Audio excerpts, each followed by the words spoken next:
La Chine annonce que la pauvreté sera éradiquée dans le pays d'ici 2020. Une façon d'y parvenir passe par l'éducation, mais dans les campagnes, de nombreux enfants rencontrent des difficultés pour acquérir les notions élémentaires.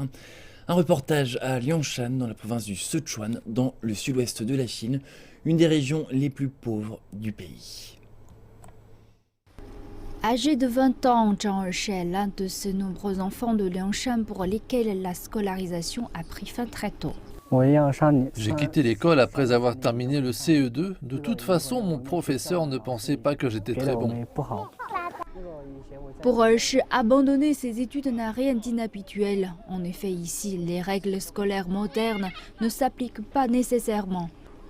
Liangshan, l'arrière-pays économique de la Chine, un monde isolé du développement rapide des mégalopôles du pays. Cet isolement est causé par un relief très montagneux, mais aussi par une langue différente et la culture de la minorité ethnique Yi.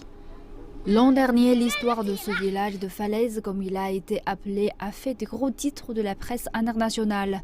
Pour les enfants apparaissent sur ces photos, chaque trajet vers l'école est une épreuve risquée. Ershi a quitté l'école après avoir vu un de ses camarades se noyer en traversant une rivière se trouvant sur le chemin de l'école. Maintenant, il passe une bonne partie de son temps à traîner. Quand ces enfants trouvent un travail, ils sont incapables de réaliser des tâches compliquées.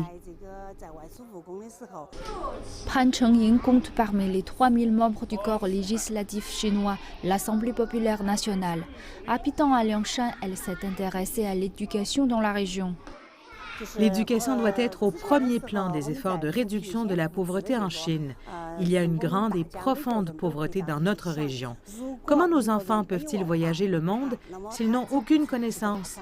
Et même s'ils y arrivent, comment pourront-ils tenir sur leurs pieds? L'éducation est la seule façon d'y parvenir.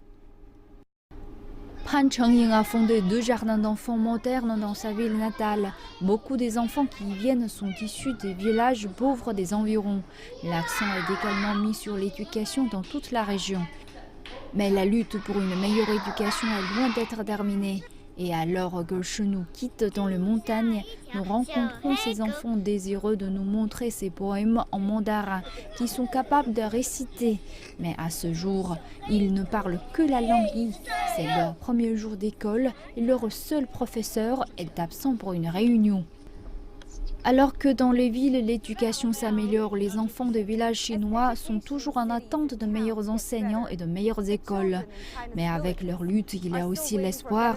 Dans cette école, le nombre d'élèves est passé de 8 à plusieurs dizaines cette année. Ces enfants auront plus de chances de sortir de ces montagnes que ceux qui les ont précédés.